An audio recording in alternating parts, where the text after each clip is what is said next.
Hey everyone, thank you for joining me. So today I have the Cold Steel 4 Max Scout. Now this thing is a solid knife.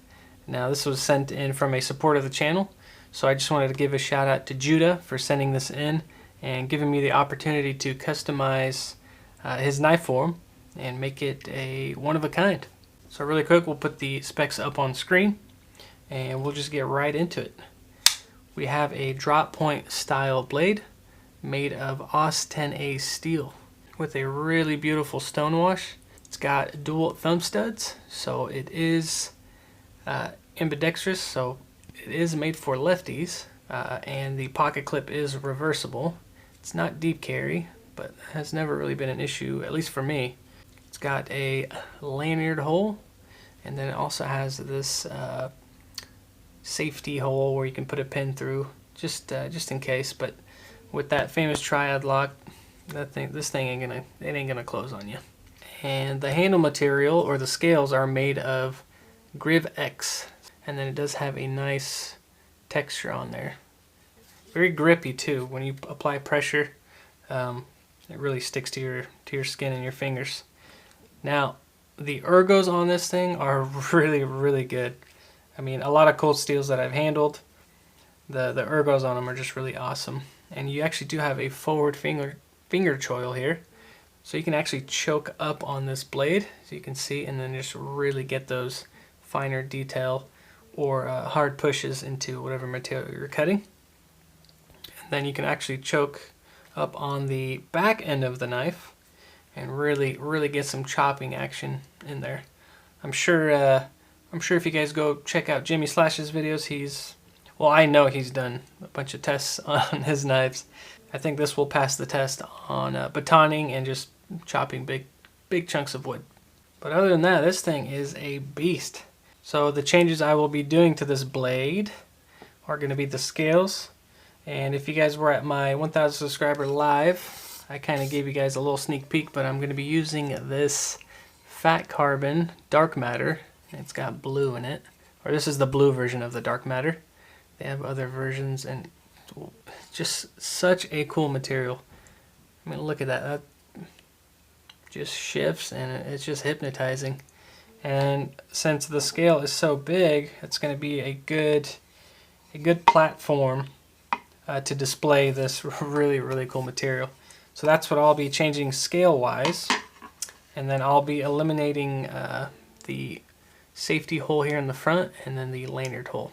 And last but not least, I will be etching and stone washing the blade, the lock bar, and then also the liners. Same with the pocket clip as well. So those are the changes. So now that we talked about the blade and what we'll be doing to it, let's take this thing apart and see what we're dealing with.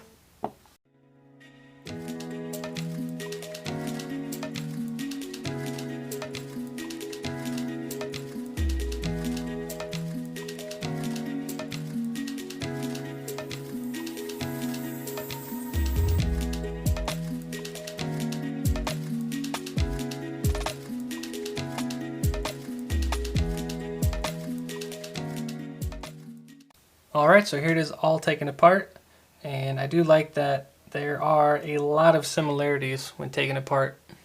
A good majority of the cold steels. Pretty familiar with it, but this back spacer is slightly different since it does have integrated pins, so that's interesting. But other than that, pretty similar to all the rest. But enough talking about it. Let's start customizing this thing.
Alright, so here it is all customized, and we'll just get straight to the scales because I am really happy with how this turned out. And yeah, I mean, it's fat carbon. It's the dark matter in blue, but yeah, as you guys can see, it just shifts and does its thing in the light. Really, really awesome stuff. Unfortunately, the camera cannot pick up what's actually going on. As you guys saw in the mod section of the video, I did bevel the edges all the way around, and I used a little bit more rough sandpaper, and then I used a smoother sandpaper on just the flat section or the slightly contoured top of these scales, just so you can get a better view and look at that shifting dark matter. Just really awesome stuff. I can't say anything bad about fat carbon. They just make some really, really cool stuff. And one thing I noticed about the fat carbon when I was working with it, it actually doesn't chip as much as the forged carbon fiber. Since the forged has, I guess, just chunks of carbon fiber in there, and this dark matter just doesn't do that. So it is a lot more pleasant to work with since it doesn't chip as much. So just, again, really, really happy with how this thing turned out. And then I also etched and stone washed the blade, which I think turned out really, really good. Super happy with the outcome on this, and the stone wash came out really well. And then same on the other side. Again, super happy with that. And I basically etched and stone washed the liners, the pocket clip, and then the lock bar as well. So it just kind of all matches. But yeah, there it is, all customized. Now let's put this thing together and see what it looks like.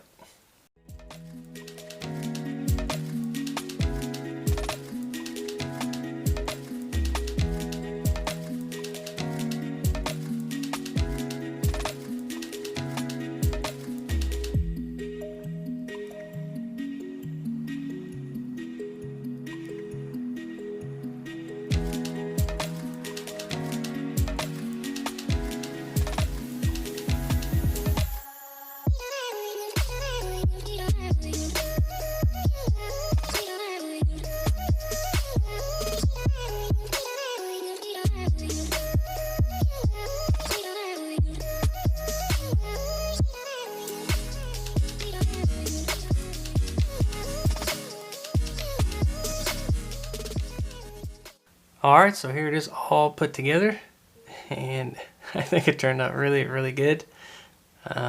Really, just goes really well with that stone wash blade. But yeah, there it is. I'll try to get it to do its thing, so you can see there. Maybe a closer look. There we go. But yeah, it just shifts and does its thing in the light. It looks even better in the sun, actually, so it just really, really pops. Now the customer is left-handed, that's why the pocket clip is here, but that's what's great about cold steel knives, is they are ambidextrous. But it does, I hope, function. Let's see. So there we go, we got a solid lockup, and I'm going to try to do the drop shut. I'm not going to risk it, but it does close smoothly, and it does bite down like a cold steel should. So everything functions. And again, just really happy with the outcome. I'll give you guys a closer look at that stone wash too on the blade. Just really happy with it. Came out beautifully. Same with the other side. Got some oils on there, but yeah, there it is. All set and done. Let me know down below what you guys think, especially of this fat carbon dark matter. This one is in blue. I do have a red material that I'll be doing on another knife here very, very soon. But there it is. I always appreciate you guys' comments, so again, just feel free to let me know how you feel about this thing. But very, very happy with it. And then that jimping, I just integrated it into these scales, which came out really, really clean. I also sharpened it. So we're looking good there. Now just really quick, let's see how sharp this knife is. Now keep in mind, I'm still working on my sharpening skills, so we'll see what this thing does. So there we go. Safe to say, my sharpening skills are improving. Let's just do the tip here. Cutting no problem. So yeah, very, very happy with the Lansky sharpening kit I have. I'll definitely have to do a video on that. I know they make a better version because I have kind of just the cheap version, but I am looking into getting a better version. Appreciate you guys watching. Thank you for the support. I really appreciate it. Don't forget to like, subscribe, share these videos, and I'll see you guys on the next one.